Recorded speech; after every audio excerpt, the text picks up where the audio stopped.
సేవలు కాకపోతే ఏమవుతుందంటే సో మీరు ఏ వాదనైనా పెట్టుకున్నాం ఇబ్బంది లేదు. భారతదేశ సమగ్రతను బలహీనపరిచే ఏ విధానాలైనా సరే మేము చాలా బలంగా ఎదుర్కొంటాం. అది వ్యక్తి చేయనివ్వండి, అంతేగాని వ్యక్తులు చేసే కొద్దిమంది వ్యక్తులు చేసేదాన్ని మేము అలాగే సమాధానం చెప్తాం. దీనికి ప్రత్యేకించి నాకు తెలంగాణ మీద అపారమైన ప్రేమ, నాకు తెలంగాణ మీద. అంతేగాని దానికి నేను అది కూడా చెప్పాను కదా, మేము ఇక్కడ 10 సంవత్సరాలు కష్టపడితే ఈ రోజున ఇంతమంది ఎమ్మెల్యేలు వచ్చాం. అలాంటిది చెప్పాను, మా వాళ్ళు పని చేస్తారని చెప్పాను తెలంగాణ కోసం.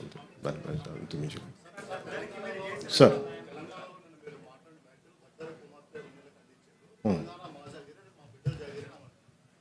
ఏదండి అది ఎవరికి మాట్లాడాను? అది తెలంగాణ ప్రజలను ఉద్దేశించి కాదు కదా. తెలంగాణ 100% భూమిపుత్రులు జాగిరే కదా, దాన్ని ఎవడు కాదన్నారు. నేను అది కాదన్నా, నన్ను అడుగు పెట్టనివ్వనన్నారు. తెలంగాణ భారతదేశంలో అంతర్భాగం కదా. నువ్వు రాకూడదు, ఇక్కడ హాస్పిటల్ ఆపరేషన్ చేయించుకుంటూ ఒక్కళ్ళు మాట్లాడచ్చు, 10 మంది మాట్లాడచ్చు. కానీ గద్దర్ గారు ఎప్పుడు ఇలా మాట్లాడలేదు. మా అజయ్ కుమార్ గద్దర్ గారి శిష్యులే కదా. ఆయన ఉస్మానియాలో చదువుకున్న వ్యక్తే కదా, రాడికల్ మూమెంట్స్లో తిరిగిన వ్యక్తే కదా ఆయన.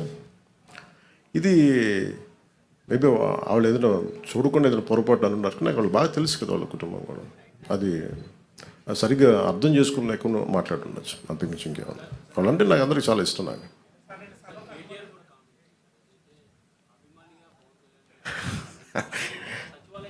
కేటీఆర్ గారు నాకు చాలా మంచి బ్రదర్ కైండ్ రిలేషన్షిప్ మా ఇద్దరికి. అనేక సందర్భాల్లో కలిసాం, మా ఇద్దరికి చాలా పరస్పర ఇష్టాలు ఉన్నాయి. పాలసీల్లో ఒక మాట అటు ఉంటుంది ఇటు ఉంటుంది, కానీ ఆయన ఏమన్నారు నేను చూడలేదు. నాకు తెలిసి ఆయన తప్పుగా ఏం మాట్లాడుకుంటారు, నాకు తెలుసు అదే అనుకుంటా.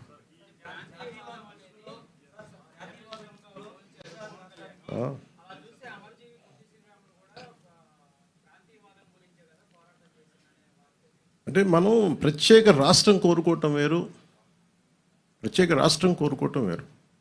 ఇప్పుడు అమర్జీ పొట్టి శ్రీరాములు గారు ప్రత్యేక రాష్ట్రం కోరుకున్నారు, తెలుగు ప్రజలు కావచ్చు, ఆంధ్ర ప్రాంత ప్రజలు కావచ్చు. దాన్ని ఆయన త్యాగం చేశారు అంతే. ఆయన కూర్చోబెట్టి గొడవ పెట్టలేదు.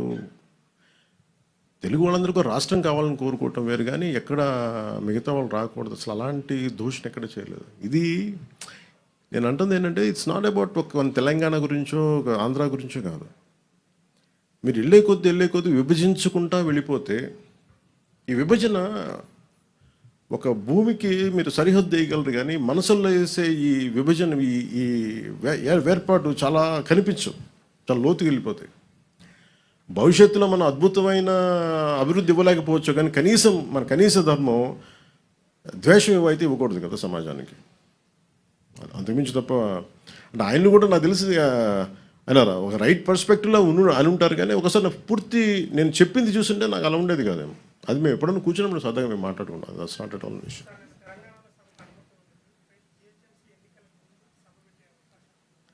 ఎంతకాలం ఆపుతారు సార్ ఎక్కడైనా సరే?